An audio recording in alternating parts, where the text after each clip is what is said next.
Luka 23-cü fəsil.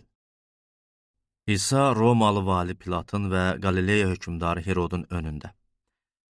Sonra bütün toplaşanlar ayağa durub İsanı Pilatın yanına apardı.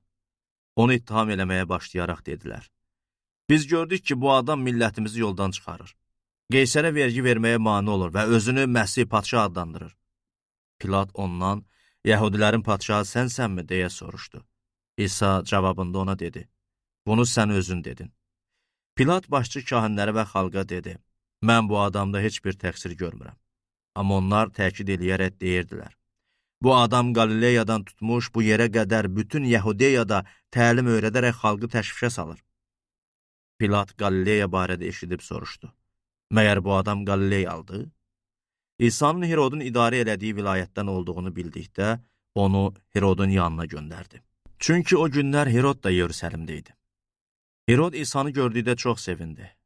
Onun haqqında eşitdiyi şeylərə görə onu çoxdan görmək istəyirdi. Ondan bir əlamət görməyi umurdu. Herod ona çox suallar verdi, amma İsa ona heç bir cavab vermədi. Başçı kahinlər və ilahiyyatçılar durub onu şiddətlə ittiham eləyirdilər. Herod öz əskərləri ilə onu təhqir eləyib ələ saldı. Onun əyninə bir gözəl paltar geyindirib Pilatın yanına qaytardı. Əvvəllər düşmən olan Pilatla Herod o gün bir-biri ilə dostlaşdı. O zaman Pilat başçı kahinləri, rəhbərləri və xalqı toplayıb onlara dedi: Siz bu adamı mənim yanıma buna görə gətirdiniz ki, o xalqı yoldan çıxarır. Budur, mən sizin qarşınızda məsələni araşdırıb, bu adamı sizin irəli sürdüyünüz ittihamların heç birində təqsirkar görmədim. Herod da bir şey tapmadı. Çünki bu adamı bizə geri göndərdi. Budur, o ölüm cəzasına layiq heç bir şey eləməyib. Buna görə də mən ona cəza verib azad eləyəcəm.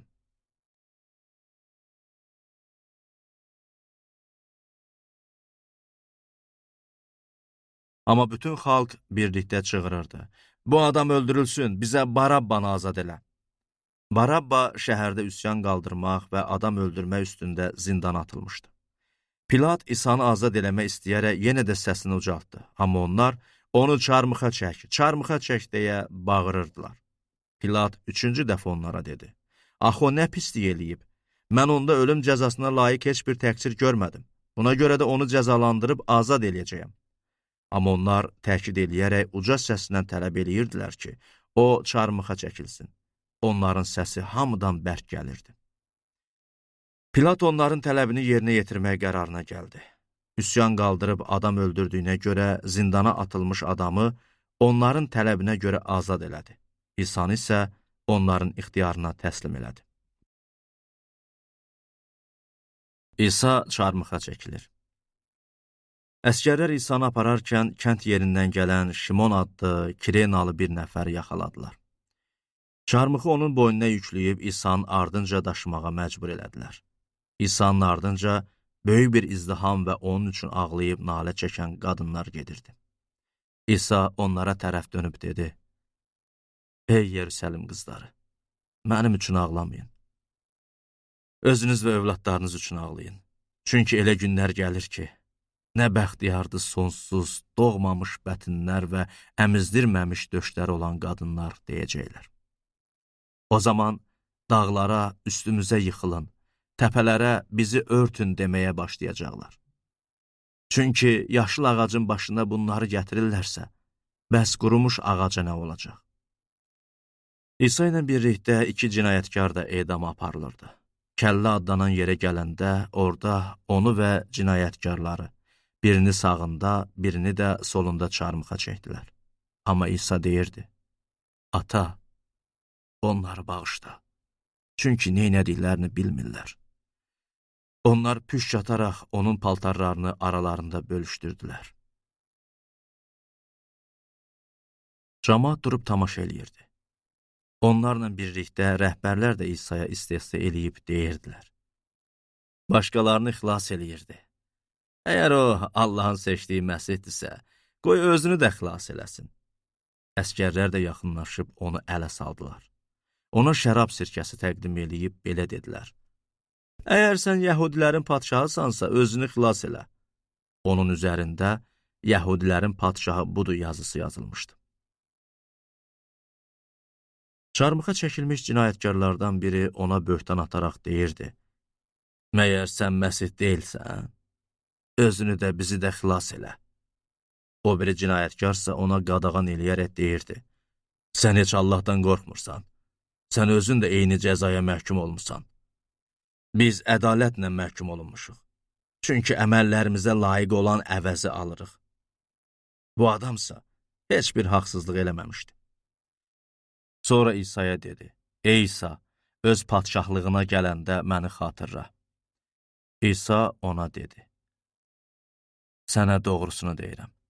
Bugün sən mənlə birlikdə cənnətdə olacaqsan." İsa'nın ölümü. Gündüz 6-cı saat idi. 9-cu saata qədər bütün yer üzünə qaranlıq çöktü. Günəş işığını saçmadı. Məbədin pərdəsi ortadan parçalandı. İsa uca səslə nida eləyərək dedi: "Ey ata, ruhumu sənin əlinə verirəm." İsa bunu deyib son nəfəsini verdi. Bunları görən yüzbaşı, "Doğrudan da bu adam salih idi" deyərək Allahı izzətləndirdi. Bunlara tamaşa eləmək üçün yığılan bütün cəmaat baş verən hadisəni gördükdə sinəsinə döyə-döyə geri döndü. İsa'nı tanıyan adamların hamısı və onun ardınca Qalileyadan gəlmiş qadınlar uzaqda durub olub keçənlərə baxırdılar. İsa'nın dəfni. Ali Şuranın üzvü olan Yusif adlı xeyirxah və salih bir kişi var idi. O, Ali Şuranın qərarı və əməli ilə razı olmamışdı. Bu adam Yahudiyanın Arimateya şəhərindən idi və o da Allahın padşahlığını gözləyirdi. O, Pilatın yanına gedib İsa'nın cəsədini istədi. Cəsədi çarmıqdan endirib kəfənə bükdü və qayada qazılmış, hələ indiyədək heç kimin dəfn edilmədiyi bir qəbrə qoydu. O gün hazırlıq günü idi və şənbə günü yaxınlaşırdı. İsa ilə Qalileyadan gəlmiş qadınlar da Yusifin ardınca gedib, qəbri və onun cəsədinin necə qoyulduğunu gördülər. Onlar evlərinə qayıdıb ətirli maddələr və qiymətli yağlar hazırladılar. Şənbə günü Allahın əmri ilə istirahət elədilər.